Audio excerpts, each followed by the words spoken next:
Can we take us off the sky, please? Hi, Nuno. Hello, nice to see you. Everything okay? And how are the team doing in terms of injuries? Is everyone well? Yeah, small knocks, but seems like everybody's going to be okay.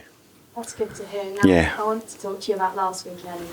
What an incredible end to that game. And when you have moments like that, Callum Wilson scoring that late goal, how much more confidence does it give you and the team that you can complete your mission to stay in the Premier League this season? It was a big boost. It was a big boost for us, and we're so happy. And like you said, it increases the level of confidence, but at the same time realizing it's going to be a new game against Brentford, a tough team. But it was a big boost for us. And you've done so much over the last month to put yourselves in the driving seat when it comes to this relegation battle. How do you make sure you stay in the driving seat? We have to perform well. First of all, we have to prepare ourselves well, and the boys are doing it. Still have tomorrow, and then compete against a tough team. That's our priority, always trying to maintain our levels of performance. And mentally, it's a difficult place to be in because every game does mean so much. But how do you balance making sure you celebrate moments like the weekend and appreciate what they mean for the team, but then quickly getting back to the task at hand? This is what job was this week, to prepare the boys. Understanding that is finished was good. That allows us to keep on going and trying to achieve the job that we have in our hands. I don't know if you've seen, but you've been nominated for Premier League Yes. Manager of the Month. Firstly, congratulations. Thank you. And secondly, what does that say about yourself, but also how much the team have achieved in the last month? I think it says to everybody, not only ourselves here at Rush Green, but our fans also. I think one of the things that we should be proud is that they are improving our connection, our relationship. So this is a club nomination. Brentford, you mentioned Yes. earlier, they are going to be a tough team to beat because, of course, they're also fighting for a first ever European spot. When both teams are fighting for something so important, how intense does that make the game? All the games in the Premier League are intense. No matter what we are fighting for, it's always the responsibility of being in the best league of the world. So it's going to be tough, and we are preparing ourselves for Brentford. And finally, I want to ask you about an announcement the club made yesterday. Interim CEO Karim Virani has been appointed. He's somebody, obviously, who is familiar with the club, having worked here previously. How important is it to have him in that position, and also how important is it to have somebody who knows the club? It's very important. I was just with him today. I met him today, and the message between ourselves was clear. Let's do everything that we can to support the team and accomplish our main goal. Thank you. Nice to see you. Thank you. On Saturday, how big a part do you think set pieces could play in that game against Brentford? Not only special Brentford, because they are really good on that aspect of the game, but we can see the importance of set pieces to the league, the amount of goals that are scored. But I think we're being positive and confident that we can handle situation. The boys are doing a good task. But Brentford is is not only the set pieces that because they have a good team and good players, but they create a lot of problems. Obviously, the game in the FA Cup between the two teams was really close. It went down to penalties. So what do you think you can take away from that game going to this one on Saturday? We know ourselves, and Brentford knows us, and we know Brentford. But I think we could take some examples of the way that Brentford does things. They are very intense, very physical. It's a reference for us, but knowing that it's going to be new things will happen.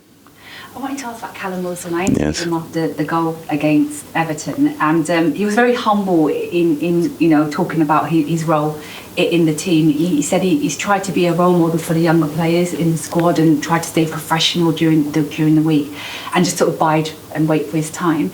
I just wondered, how have you kept the players who don't start every match happy and sort of being part of the group and doing what Callum has done, where he comes on and he can score a match-winning goal? Look, it's very difficult and sometimes very unfair that we cannot put every player to start the game.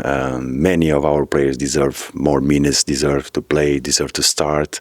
But since we arrived, it's been our priorities, knowing that everybody is important. It doesn't matter how many minutes you play, but the task that you have in your hands.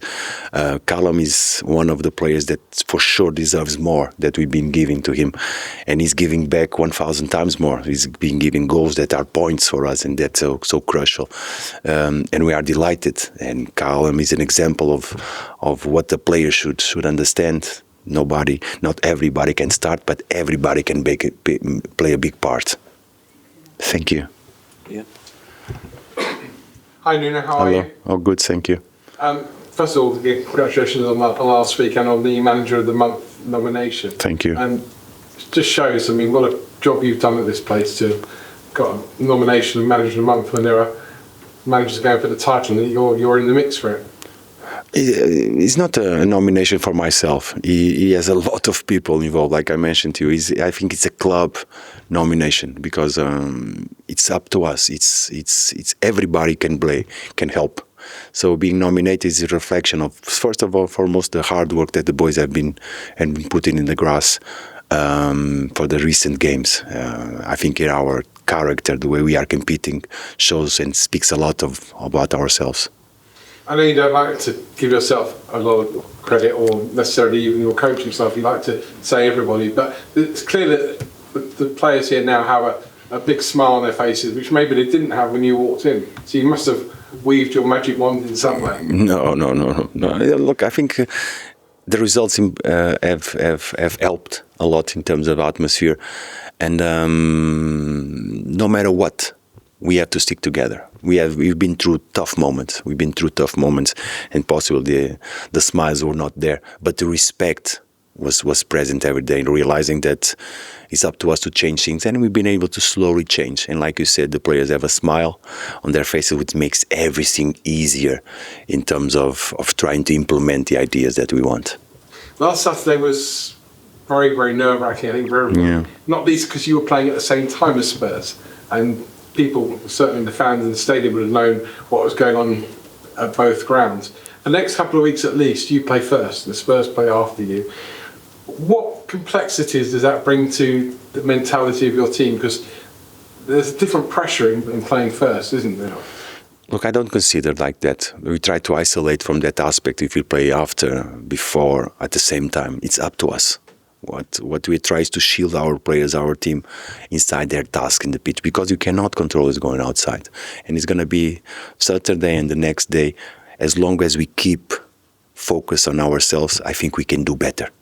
Do you encourage your players to watch the Spurs game the day after, or is it up to them, or if they want to just go and walk the dog and not know what's going on? Everyone is free to do whatever they want. Me, for sure, I'm going to watch the game. Some players will watch the game, but we cannot get away from it. The priority, believe me, it's what you do.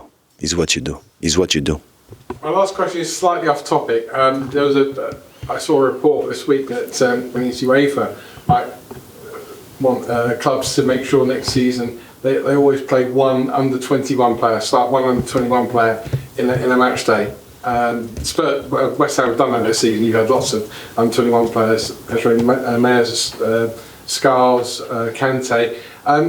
Generally, is that good for the game to promote to have it as a rule that you have to play under 21 youth players, or would you rather have the option to... I think it makes more sense having the option, not the obligation. I think it makes more sense having the option.